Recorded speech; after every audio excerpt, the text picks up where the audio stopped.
भारत के संविधान में कुल कितनी अनुच्छेद है? जब हमारे संविधान की रचना हुई थी तब इसमें 395 अनुच्छेद या धाराएं थीं। मूल अनुच्छेद धाराओं की संख्या संविधान में आज भी इतनी ही है। हालांकि समय समय पर होने वाले संशोधनों के कारण आज कुल अनुच्छेदों की संख्या 448 हो गई है, लेकिन ये मूल अनुच्छेद के ही विस्तार के रूप में स्थापित किए गए हैं। भारतीय संविधान के अनुच्छेद 1(1) में कहा गया है, भारत, जो कि भारत है, राज्यों का एक संघ होगा। 13 दिसंबर 1946 को जवाहरलाल नेहरू ने इस संकल्प के माध्यम से संविधान सभा के लक्ष्यों और उद्देश्यों को पेश किया था कि भारत स्वतंत्र संप्रभु गणराज्य में शामिल होने के इच्छुक क्षेत्रों का एक संघ होगा।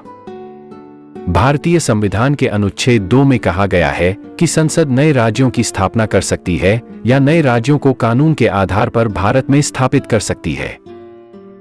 राज्यों के गठन की प्रक्रिया का वर्णन किया गया है, जो इस प्रकार है: 1. किसी राज्य में से उसका राज्य क्षेत्र अलग करके, 2 या अधिक राज्यों को या राज्यों के भागों को मिलाकर, या 3. किसी राज्य क्षेत्र को किसी राज्य के भाग के साथ मिलाकर। भारतीय संविधान के अनुच्छेद 4 में कहा गया के द्वारा प्रदान की गई शक्ति के तहत सिक्किम राज्य को संसद द्वारा भारत में शामिल किया गया था। भारतीय संविधान के अनुच्छेद 5 में कहा गया है, भारत की नागरिकता पर चर्चा की गई है।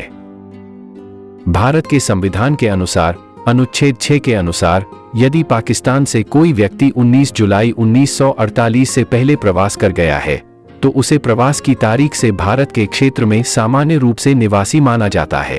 पाकिस्तान को प्रव्रजन करने वाले कुछ व्यक्तियों के नागरिकता के अधिकार ऐसे व्यक्ति के लिए जो 1 मार्च 1947 के बाद भारत से पाकिस्तान स्थानांतरित हो गए हो और बाद में पुनः लौटकर भारत आया हो और 6 महीने तक भारत रहे हो, ऐसे व्यक्ति को अनुच्छेद 7 के अनुसार भारत का नागरिक माना जाएगा। भारतीय संविधान का अनुच्छेद 8 में कहा गया है, भारत के बाहर रहने वाले भारतीय उद्भव के कुछ व्यक्तियों के नागरिकता के अधिकार।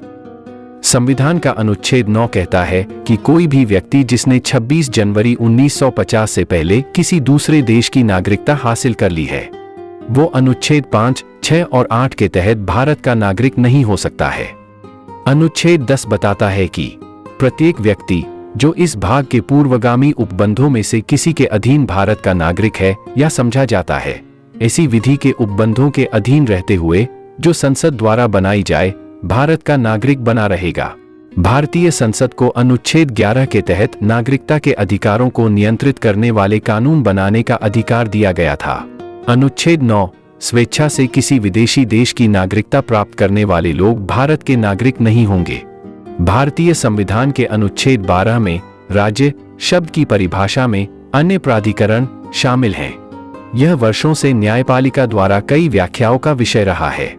भारत सरकार या राज्य सरकार के नियंत्रण में निकाय, इसमें यह भी कहा गया है कि ऐसे निकायों के पास कानून की शक्ति वाले नियम या विनियम बनाने की शक्ति होनी चाहिए। मौलिक अधिकारों से असंगत विधियां।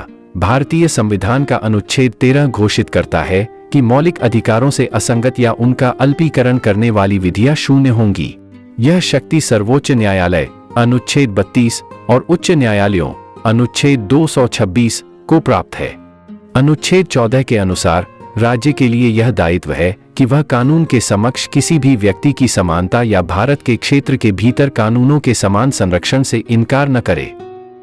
Thank you for watching this video.